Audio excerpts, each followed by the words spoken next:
Muhammad Saju joins us. He's the Director of Press and Public Affairs Government House in Adamawa State.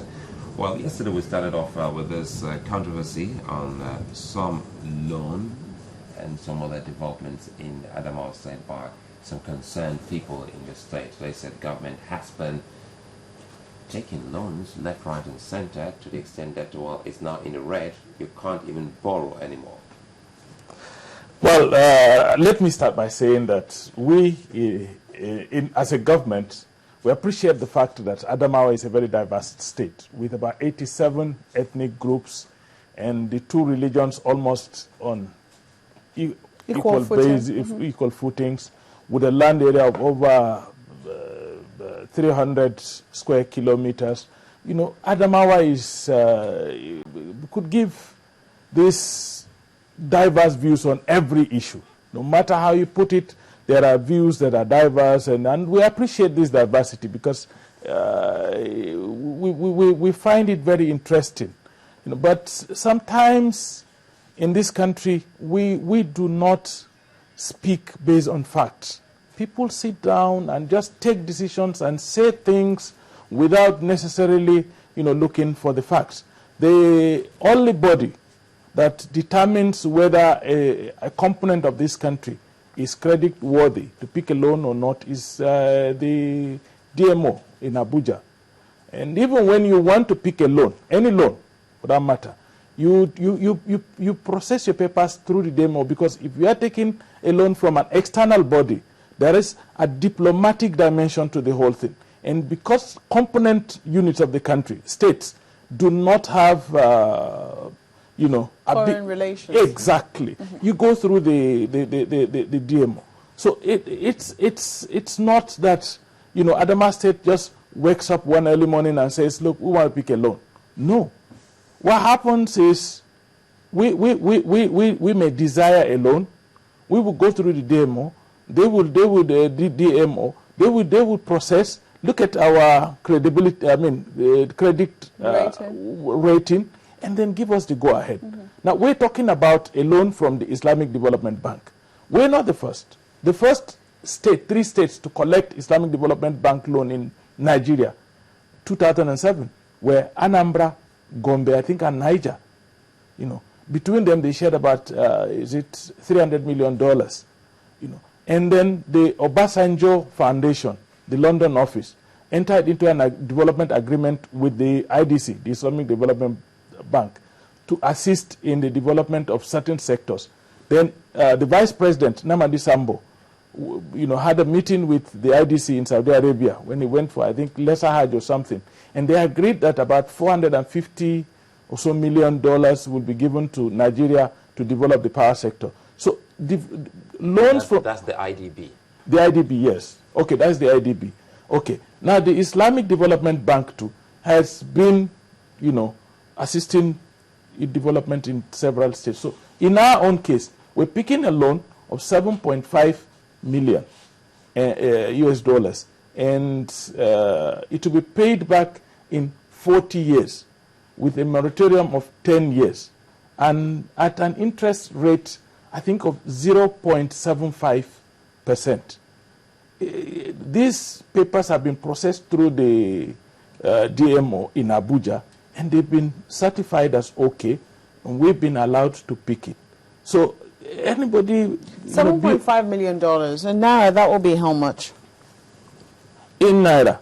Yes. I don't know the rate today, so I am only giving you the figures as they are in the documents. Okay. Pardon me if I am unable to do the calculation of it, and I didn't bother to look at the Naira equivalent. So I mean, right now, there we're talking about, you know, billions of Naira. That would definitely come up to billions of Naira, that which you had to get. And they said that, you know, so far, so when did you get this loan? Is this the second loan or this is the first loan? No, this is not the first loan. This is not certainly not the first loan. This is not the first loan. Which one was the first loan? The first loan was the loan that I understand the government took in 2007 to construct some federal roads, you know, with the understanding that the federal government will pay the state back, and then the state pays back the loan. And that's the loan they were talking about. But you see, that one... How much was that? I really can't say, because actually I came purposely to speak on the Islamic Development Bank loan, because that is the one of which some stakeholders have gone to court. I don't even know what the situation is, talking about something that is supposed to be in the court of law. But I'm sure you can tell us the figure. I mean, if you know it, that would definitely not be prejudice. No. It's not. The Islamic Development Bank is the one I'm talking about. I know that. I'm simply saying, because, I mean, one of their concerns was that Adamawa State is already in debt, and they cannot be further indebted, you know, with the new loan that you're taking as well. The thing is that I cannot sit here also and tell you that Adamawa State is not in debt. That would be lying to you. You understand? But I am saying that our credit rating is not to the point that they say. A few weeks ago, I had a meeting with organized labor in my state. You know, when we had this, when they had this debacle about disbursement of funds at Abuja and things, and then salaries were to be delayed, I had a meeting with labor, and somebody woke up and said, "Look, we are concerned because the level of indebtedness is to the extent that you cannot pay salaries." And I said, "It's a lie," and then I gave categorical statement that salaries will be paid by Wednesday, because Tuesday was a public holiday, and by Wednesday salaries were paid. Yet you can't tell us the total debt profile of Adamawa State as it stands currently.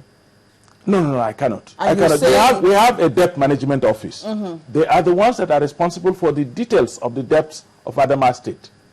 The one I am talking about is the one that is on ground now, the one for which some people went to court.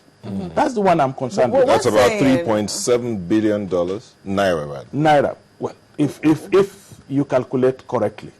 We are saying that, you know, their concern is that you cannot talk about the current loan without also looking at previous debts. I mean, the debt was not taken in a vacuum, right? Adamawa State doesn't exist in a vacuum. It does not. It didn't just start existing when this current administration came to power. Of course, yes. You know, so definitely a host of things would have been predicated.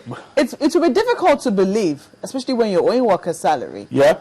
You know, that the state is not in so much debt that they cannot pay workers' salary. The state is not in so much debt that it cannot pay workers' salary. Are you owing workers' salary? No. Are you still owing? No.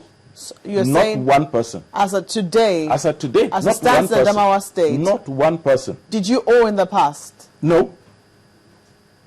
But you had a meeting with labor people? Yeah. Why? Because September salaries were to have been delayed due to the impasse at the Federal Allocation Committee meeting. So yesterday, the information we got that you were owing about 4 to 5 months' salary of some people because you couldn't get account numbers was not true. No. That's not true. Absolutely false. The account number issue. You know, the government is not the one managing, I mean, the government is not the one managing the e-payment alone. Skybank is a partner. You were supposed to take your account numbers and data captured at Skybank.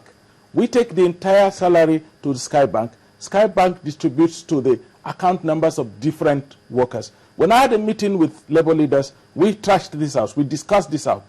Some people are still using their old account numbers, not Noba. And at the initial stage, the banks were tolerant. But right now, the banks are no longer tolerant, and I can understand with them. They need the new account numbers because it takes a lot of man hours. It confuses them searching for an account number that is no longer in use.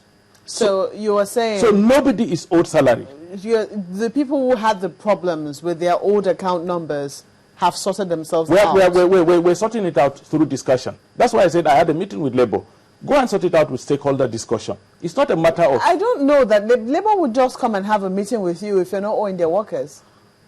No, I demanded for a meeting to discuss with them. There are issues we were to discuss. No, there were issues we discuss. We consult. We're all stakeholders. We're all partners in running the government. You were the same person who just told me now that somebody mentioned in that meeting that Adamawa State was in so much debt they couldn't pay workers' salaries.